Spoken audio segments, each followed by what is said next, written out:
আসসালামু আলাইকুম প্রিয় ফুটবল ফ্যান্স। ইন্টার মিলান নিজেদের সর্বশেষ ম্যাচে টর্নের বিপক্ষে হ্যাটট্রিক তুলে নিয়েছে, যেখানে মার্কুস থুরাম্প হ্যাটট্রিক পেয়েছে। ম্যাচের শুরু 20 মিনিটেই টর্নের ডিফেন্ডার মারিপান একটি ডেঞ্জারাস ট্যাকল করেন মার্কুস থুরামকে, যেখান থেকে মারিপানকে রেড কার্ড দিতে বাধ্য হয় রেফারি। এর ঠিক 5 মিনিট পরেই বাস্টনির একটি লং বল থেকে মার্কুস থুরাম হেডারের মাধ্যমে গোল করেন। এরপর আবারও 35 মিনিটের সময় এচেভেরি আরও একটি লং বল পাস করেন ডিবক্সের মধ্যে, যেখানে মার্কোস তুরাম হেডারে ফিনিশ করে আসেন।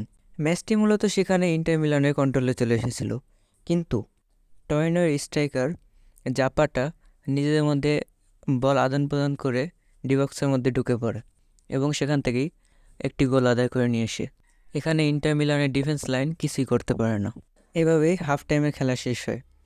এরপর সেকেন্ড হাফে এসে 60 মিনিটের সময় লাউতারো মার্টিনেজের একটি হেড টর্নের গোলকিপার সেভ করেন, কিন্তু বলটিকে ক্লিয়ার করতে পারেনি, যেই কারণে রিবাউন্ড শটে মার্কোস থুরাম নিজের হ্যাটট্রিকটি সম্পূর্ণ করেন।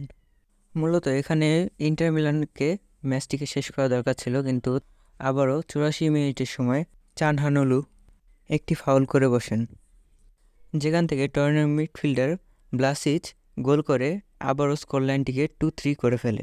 কিন্তু এরপর তারা তেমন কোনো আর চান্স ক্রিয়েট করতে পারে না, যেই কারণে ম্যাচের স্কোরলাইন সেখানেই সমাপ্ত হয়। আমরা যদি এখন প্লেয়ারদের কথায় চলে আসি, তাহলে মার্কোস থুরাম্প আজকের এই ম্যাচটিতে একেবারে অনন্য অসাধারণ ছিল। সাথে সাথে লাউতারো মার্টিনেজ, এচেভেরি, বাস্টনি, চানহানলু, ডিমার্কো এরা একটি ভালো রাত কাটিয়েছে। এখানে বাস্টনি একটি অ্যাসিস্ট করেছে, এচেভেরি একটি অ্যাসিস্ট করেছে। এখানে আমরা যদি আজকের স্ট্যাটিস্টিক চেক করি, তাহলে দেখতে পারবো ইন্টার মিলান আজকে পজিশন অনেক ভালো রেখেছিল। সাথে সাথে তাদের পাসিং অ্যাকুরেসিও 93% ছিল, মানে পাসিং অ্যাকুরেসিও অনেক অসাধারণ ছিল। এখানে ইন্টার মিলান 7টি বিগ চান্সেস ক্রিয়েট করে, তার মধ্যে মিস করে 4টি।